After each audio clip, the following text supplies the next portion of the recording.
Assalamualaikum warahmatullahi wabarakatuh. Kami dari kelompok 6 akan membahas materi bab 7 dan bab 8 dengan topik perumusan dan pelaksanaan strategi dan juga pengambilan keputusan dalam manajemen. Namun sebelum itu, izinkan kami untuk memperkenalkan diri terlebih dahulu dengan saya Rahma Koirunisa Rizkiana dengan NPM akhir 381. Lalu ada Kalula Adristi dengan NPM 128. Lalu Rafael Tirta Aditya dengan NPM 205, lalu Kelsey Geraldine Lesta dengan NPM 304, lalu ada Zafira Zahra Mofidatul dengan NPM 314, lalu Clarita Ratu Marsanda dengan NPM 334, lalu ada Hera Aprilia Dian Pramesti dengan NPM 400, dan terakhir ada Artika Nadia Rahmadani dengan NPM akhir 417. Materi pertama yaitu bab 7 dengan judul Perumusan dan Pelaksanaan Strategis. Selanjutnya, saya akan membahas terkait berpikir strategis. Sebelumnya, perkenalkan nama saya Zafira Zahra Mufidatul Ilma dengan NPM akhir 314. Berpikir strategis. Pemikiran strategis berarti menggunakan perspektif angka panjang dan melihat gambaran besar dari perusahaan dan lingkungan kompetitif, serta memikirkan keselarasan antara keduanya. Pemikiran strategis penting bagi perusahaan bisnis maupun non-profit.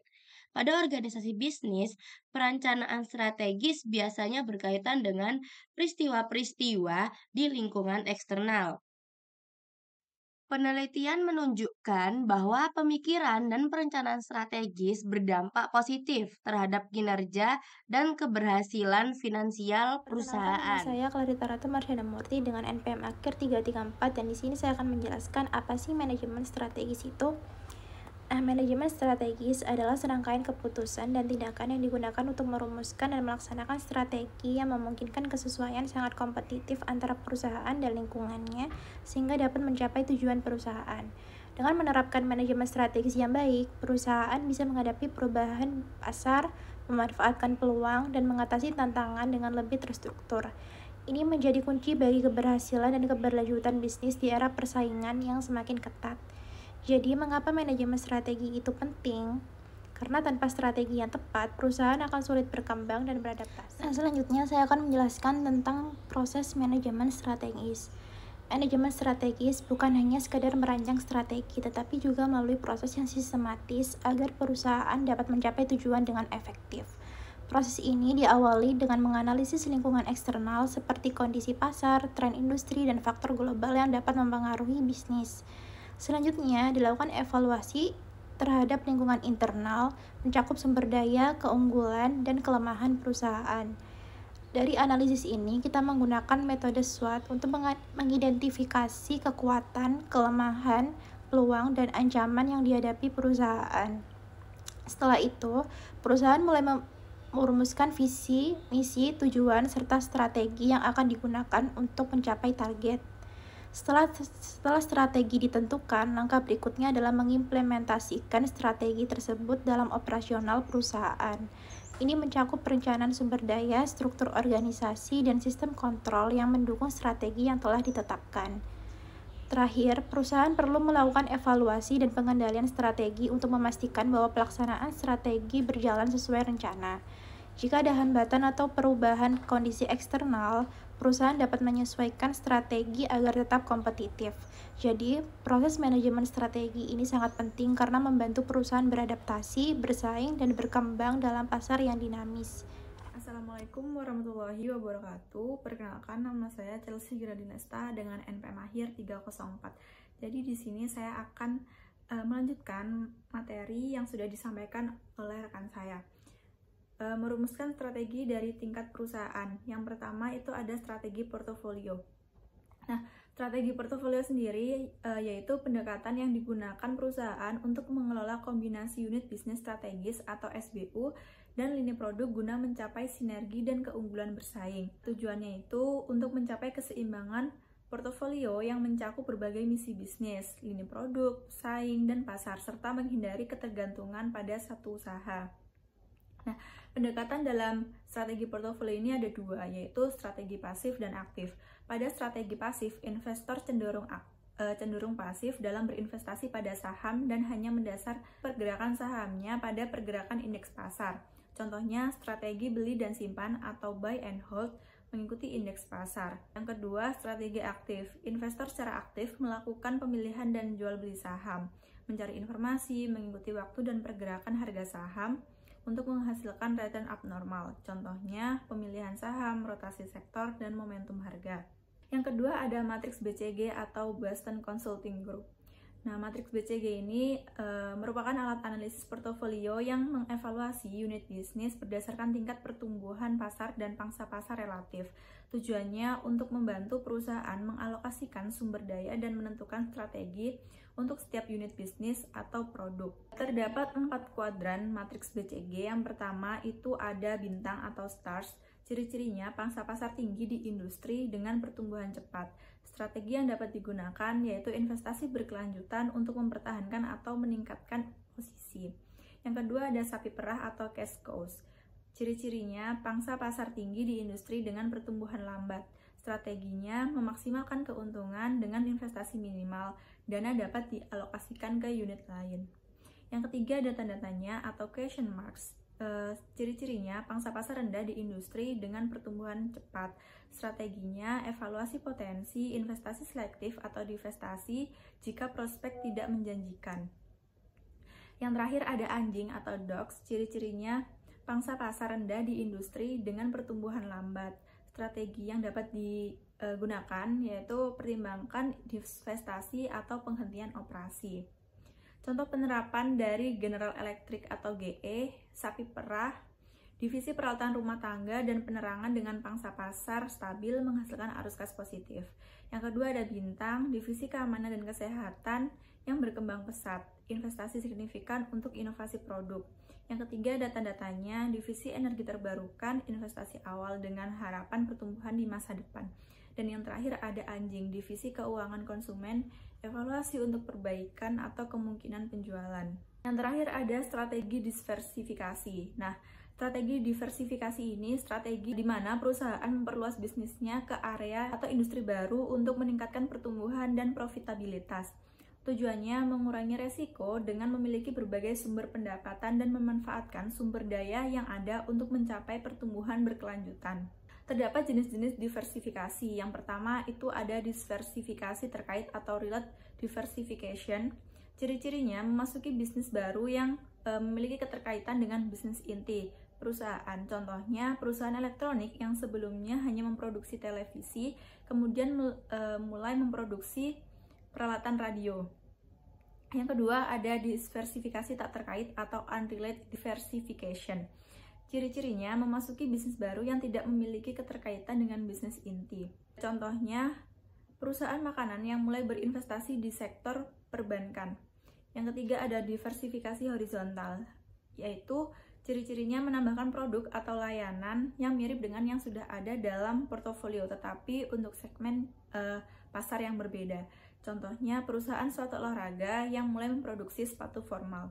Yang terakhir ada diversifikasi vertikal. Ciri-cirinya ekspansi ke dalam rantai nilai produksi, baik ke arah hulu atau backward integration maupun hilir atau forward integration. Contohnya, produsen mobil yang membeli perusahaan pembuat ban integrasi ke belakang atau membuka jaringan dealer sendiri integrasi ke depan. Selanjutnya, merumuskan strategi pada tingkat usaha. Terdapat 5 kekuatan kompetitif Porter. Yang pertama ada ancaman pendatang baru, yaitu kemudahan bagi perusahaan baru untuk memasuki industri dan bersaing dengan perusahaan yang sudah ada. Yang kedua, daya tawar pembeli, kekuatan pelanggan dalam mempengaruhi harga dan kualitas produk atau layanan. Yang ketiga, daya tawar pemasok, kemampuan pemasok untuk menaikkan harga atau menurunkan kualitas barang dan jasa. Yang keempat, ada ancaman produk pengganti, kemungkinan pelanggan beralih ke produk atau layanan alternatif yang memenuhi kebutuhan serupa. Dan yang terakhir ada persaingan antar kompetitor, yaitu tingkat persaingan di antara perusahaan-perusahaan yang sudah ada dalam industri yang sama. Selanjutnya ada strategi kompetitif. Nah, Strategi kompetitif ini digunakan untuk mengetahui daya saingnya di setiap kekuatan. Porter menyarankan perusahaan untuk menggunakan satu dari 3 strategi ini. Yang pertama itu ada diferensiasi, adalah pendekatan yang digunakan perusahaan untuk membuat produk atau layanan mereka unik dan berbeda dari pesaing, dengan tujuan menarik pelanggan dan menciptakan loyalitas merek. Yang kedua ada kepemimpinan biaya, adalah pendekatan di mana perusahaan berupaya menjadi produsen dengan biaya terendah dalam industrinya. Dengan menekan biaya produksi, perusahaan dapat menawarkan harga lebih kompetitif atau menikmati margin keuntungan yang lebih tinggi. Dan yang terakhir ada fokus. Fokus ini merupakan strategi di mana perusahaan memusatkan upayanya pada segmen pasar tertentu atau ceruk pasar, niche market. Tujuannya untuk memenuhi kebutuhan spesifik segmen tersebut dengan lebih efektif dibandingkan pesaing yang menyasar pasar yang lebih luas. Selanjutnya ada tren baru di bidang strategi, di mana tren baru di bidang strategi ini tuh dia berfokus pada jenis strategi kompetitif yang berkonsentrasi pada pasar wilayah atau kelompok pembeli tertentu. Nah, di dalamnya itu terdapat inovasi dari dalam dan kemitraan strategi. Inovasi dari dalam yaitu pendekatan strategi yang disebut dengan kemampuan dinamis, di mana kemampuan dinamis ini tuh mencapai lebih banyak peningkatan dan pengembangan dengan memanfaatkan aset, kemampuan, dan kompetensi yang sudah dimiliki oleh perusahaan guna memperoleh keunggulan bersaing yang berkelanjutan. Nah, kalau kemitraan strategis ini inovasi internal tidak berarti bahwa perusahaan selalu bekerja sendiri. Jadi, perusahaan itu bekerja sama dengan perusahaan lain, bahkan terkadang juga dengan pesaing. Itu tuh merupakan unsur penting dari cara perusahaan sukses memasuki bidang usaha yang baru. Baik, sebelumnya izin saya untuk memperkenalkan diri. Nama saya adalah Rafael Tirta Ditya dengan NPM Akhir 205. Di sini saya akan menjelaskan tentang strategi global, yaitu strategi perusahaan dalam menghadapi pasar global yang meliputi 4 strategi. Di sini saya akan menjelaskan tentang strategi global atau strategi globalisasi yang memandang dunia sebagai pasar global tunggal, melakukan standarisasi produk atau strategi pemetaan global. Di sini strategi globalisasi atau strategi global dapat membantu perusahaan mencapai efisiensi dengan melakukan standarisasi desain dan pembuatan produk, sehingga bisa memperkenalkan produk mereka yang baru ke seluruh dunia dengan lebih cepat. Dan selanjutnya adalah strategi transnasional yang bertujuan menyeimbangkan efisiensi global dan daya respon lokal. Dan juga mereka menggabungkan standarisasi dan penyesuaian produk atau strategi penekanan yang bertujuan untuk mencapai integrasi global sekaligus daya respon nasional. Selanjutnya adalah strategi ekspor. Mereka berorientasi domestik dan mengekspor sejumlah kecil produk domestik ke negara-negara tertentu. Selanjutnya adalah strategi multi domestik, menangani pasar di setiap negara secara terpisah dan menyesuaikan produk pengiklanan dengan selera dan kebutuhan lokal pasar tersebut, yang mana berarti persaingan di setiap negara ditangani secara terpisah dengan negara lain. Oleh karena itu, perusahaan multinasional hadir di banyak negara, namun mendorong agar pemasaran, pengiklanan, dan desain produk diubah dan disesuaikan dengan kebutuhan tertentu. Selanjutnya, berikut ini beberapa petunjuk untuk menciptakan lingkungan dan proses yang mendukung penerapan strategi. Yang pertama, membangun komitmen terhadap strategi. Yang kedua, menyusun rencana penerapan yang jelas. Dan yang ketiga, memperhatikan budaya pasar lokal. Yang keempat, memanfaatkan pengetahuan dan keahlian pegawai dalam menghadapi pasar. Dan yang kelima selanjutnya adalah penerapan strategi, adalah langkah terakhir dalam perencanaan manajemen strategis. Penerapan strategi sendiri mengharuskan seluruh aspek perusahaan agar selaras dengan strategi dan upaya masing-masing individu dan dikoordinasikan untuk mencapai tujuan strategis. Penerapan strategi sendiri dilakukan melalui sejumlah aspek. Yang pertama, aspek kepemimpinan. Para pemimpin menggunakan persuasi, teknik motivasi, dan nilai-nilai budaya untuk mendukung strategi baru. Dan aspek yang kedua, rancangan struktural, terkait dengan tanggung jawab para manajer, tingkat kewenangan mereka, serta konsolidasi dari berbagai fasilitas, departemen, dan divisi. Sistem informasi dan kendali. Mereka mencakup sistem imbalan, gaji, anggaran, untuk alokasi sumber daya, sistem teknologi informasi, serta peraturan, kebijakan, dan prosedur perusahaan. Sumber daya perusahaan. Sumber daya perusahaan adalah para pegawainya, yang berarti sumber daya manusia bertugas untuk merekrut, menyeleksi, melatih, memindahkan, mempromosikan, dan memecat pegawai dalam upaya mencapai tujuan. Masuk materi yang kedua, bab 8, dengan judul pengambilan keputusan dalam manajemen. Nah, untuk materi yang pertama yaitu jenis-jenis keputusan dan masalahnya.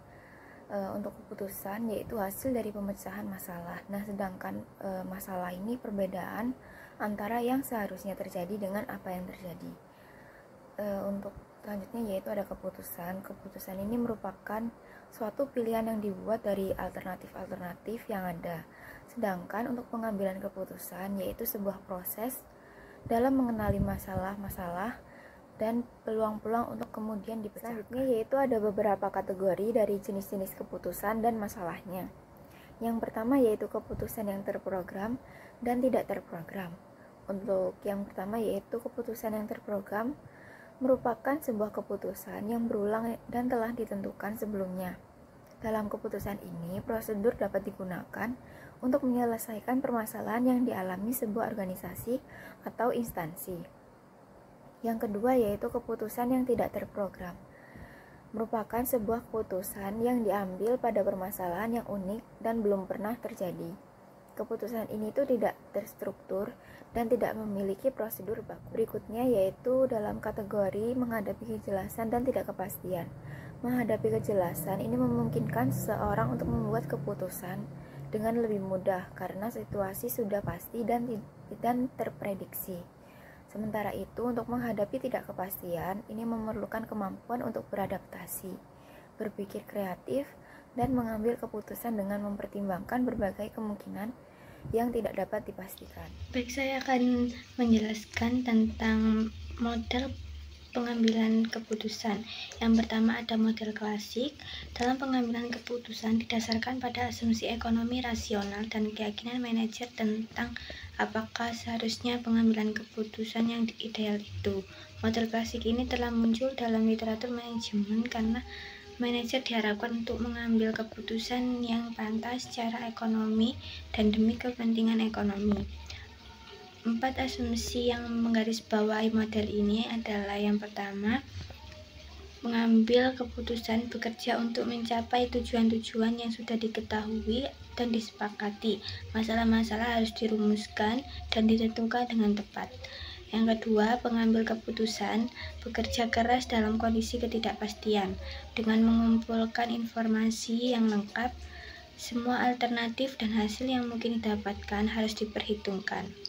Yang ketiga, kriteria untuk mengevaluasi pilihan alternatif harus diketahui. Pengambil keputusan memilih alternatif yang akan memaksimalkan laba bagi organisasi. Yang keempat, pengambil keputusan adalah orang yang rasional dan menggunakan logika untuk menetapkan nilai-nilai, membuat pilihan, mengevaluasi alternatif, dan mengambil keputusan yang akan memaksimalkan pencapaian tujuan organisasi. Selanjutnya ada model administratif. Pada model ini, manajer mengakui sebagai seorang manusia biasa dan lingkungannya terkadang tidak rasionalitas. Dalam kondisi sulit seperti keputusan yang tidak terprogram, yang sepenuhnya tidak ada kepastian dan sering ambiguitas, manajer seringkali menginginkan keputusan yang rasionalitas, tetapi terkadang menjadi keputusan yang tidak rasional. Pada model administratif ini memiliki beberapa sifat. Yang pertama ada sifat deskriptif, yang mana pendekatan ini menggambarkan bagaimana manajer mengambil keputusan daripada bagaimana seorang manajer ini membuat keputusan berdasarkan teoritas ideal.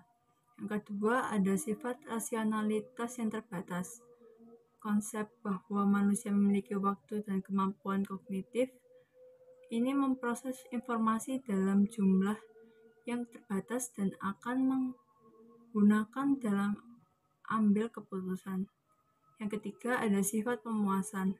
Seorang pengambil keputusan memilih alternatif solusi yang pertama, yang mana dapat memuaskan kriteria minimal dalam membuat sebuah keputusan yang baik. Selanjutnya, model politik. Model pengambilan keputusan yang ketiga ini sangatlah berguna dalam membuat keputusan yang tidak terprogram ketika situasi tidak jelas, informasinya terbatas, dan adanya konflik antara manajer dengan tujuan yang akan dicapai atau tindakan apa yang akan dilakukan. Sebagian besar keputusan dalam organisasi melibatkan banyak manajer yang mengejar tujuan-tujuan yang berbeda, dan para manajer tersebut harus saling bicara satu sama lain untuk membagi informasi dan sampai pada kesepakatan. Manajer-manajer seringkali terlibat dalam pembangunan koalisi dalam membuat keputusan organisasi yang kompleks. Sebuah koalisi adalah sebuah aliansi tidak resmi di antara manajer-manajer yang mendukung sebuah tujuan tertentu. Model politik dimulai dengan 4 dasar asumsi. Yang pertama, organisasi terdiri dari kelompok-kelompok dengan kepentingan, tujuan, dan nilai-nilai yang beragam. Para manajer biasanya tidak sepakat dalam menentukan prioritas masalah dan mungkin tidak mengerti atau memiliki tujuan dan kepentingan yang sama dengan sesama manajer lain. Yang kedua, informasi seringkali ambigu dan tidak lengkap. Usaha untuk mengambil keputusan dengan rasional terbatasi oleh kompleksitas banyak hal dan juga batasan-batasan yang datang dari diri sendiri ataupun organisasi. Yang ketiga, para manajer tidak memiliki waktu, sumber daya, atau kapasitas mental untuk mengenali semua dimensi masalah dan memproses semua informasi yang relevan. Manajer saling berbincang satu sama lain dan bertukar pikiran guna mengumpulkan informasi dan mengurangi ambiguitas. Dan yang keempat, manajer terlibat dalam perdebatan untuk memutuskan tujuan dan mendiskusikan alternatif-alternatifnya. Keputusan adalah hasil dari tawar-menawar dan diskusi di antara anggota-anggota koalisi. Kemudian langkah-langkah dalam mengambil keputusan. Terdapat 6 langkah-langkah dalam pengambilan keputusan. Yang pertama, pengenalan syarat-syarat sebuah keputusan. Manajer menghadapi syarat dalam bentuk sebuah masalah maupun peluang.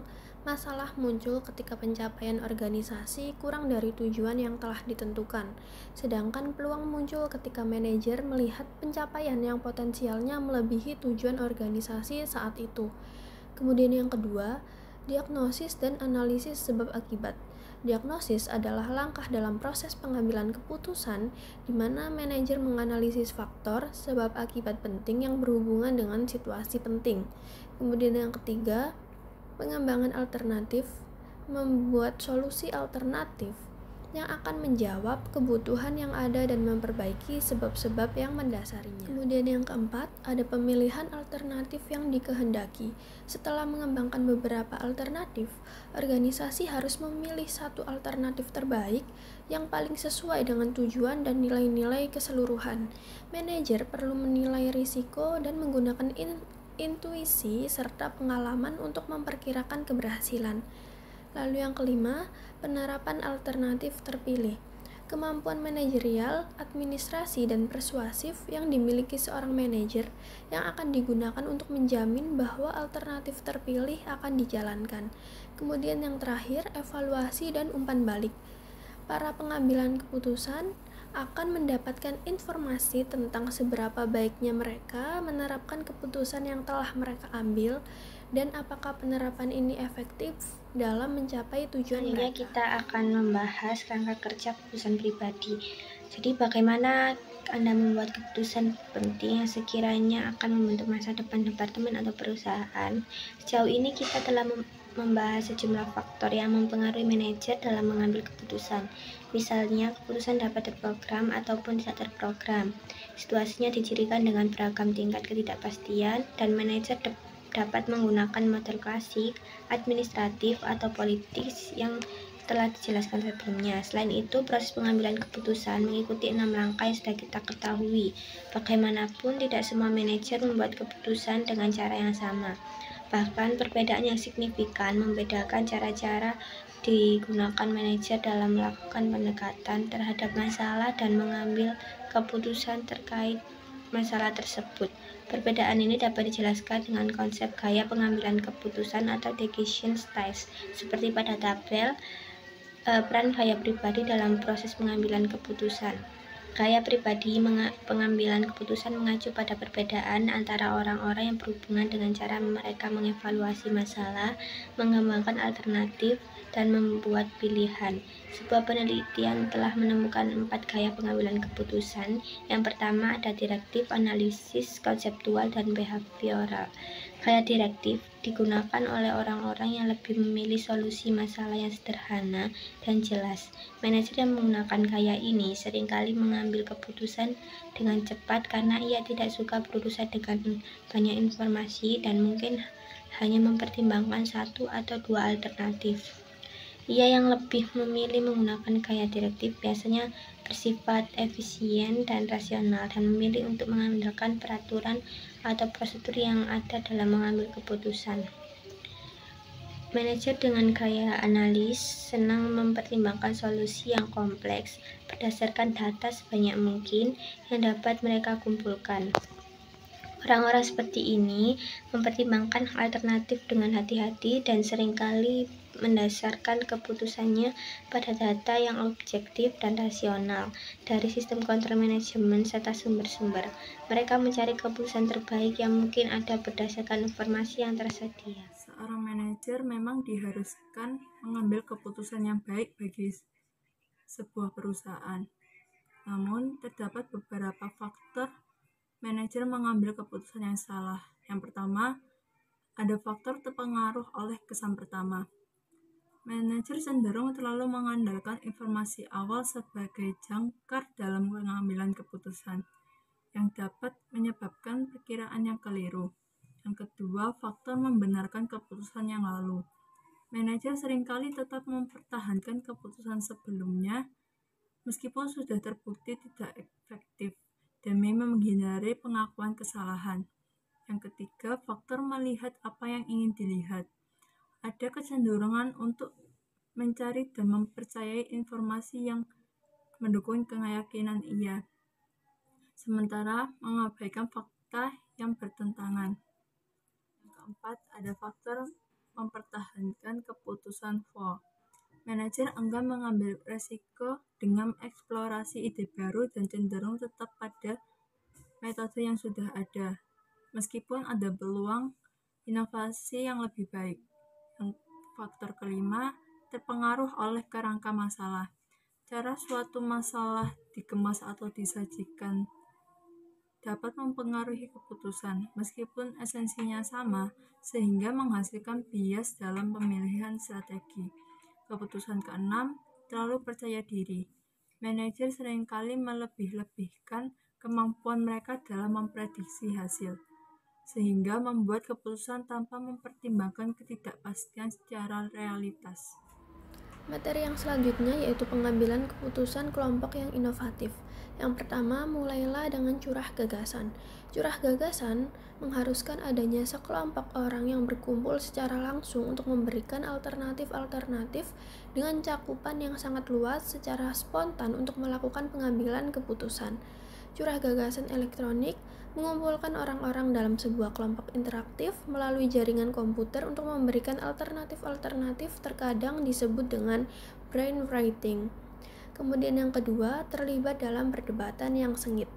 Pendekatan yang sengit dapat dipicu dengan beberapa cara, salah satunya adalah sebagian kelompok bertugas sebagai devil's advocate atau pengacara jahat, sebuah teknik pengambilan keputusan di mana seorang anggota bertugas untuk meragukan perkiraan dan penegasan yang dibuat oleh kelompoknya untuk menghindari ketegasan dalam mencapai kesimpulan. Lalu, balas-membalas, sebuah teknik pengambilan keputusan di mana anggota kelompok bertugas untuk memberikan pemikiran yang bertentangan. Yang ketiga yaitu hindari groupthink. Groupthink yaitu kecenderungan anggota kelompok untuk tidak mengutarakan opini-opini yang bertentangan. Nah, penting bagi manajer untuk menyadari bahwa beberapa ketidaksepakatan dan konflik ini bisa jadi lebih bermanfaat daripada mencapai kesepakatan tanpa sebuahnya pertimbangan. Yang keempat yaitu tahu kapan harus gagal.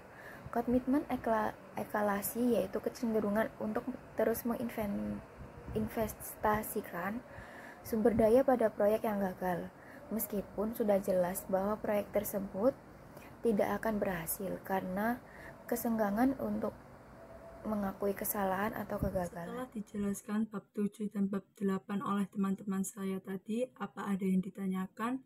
Bila ada, silahkan bertanya melalui WhatsApp group. Sekian dari kelompok kami, kurang lebihnya mohon maaf. Terima kasih. Wassalamualaikum warahmatullahi wabarakatuh.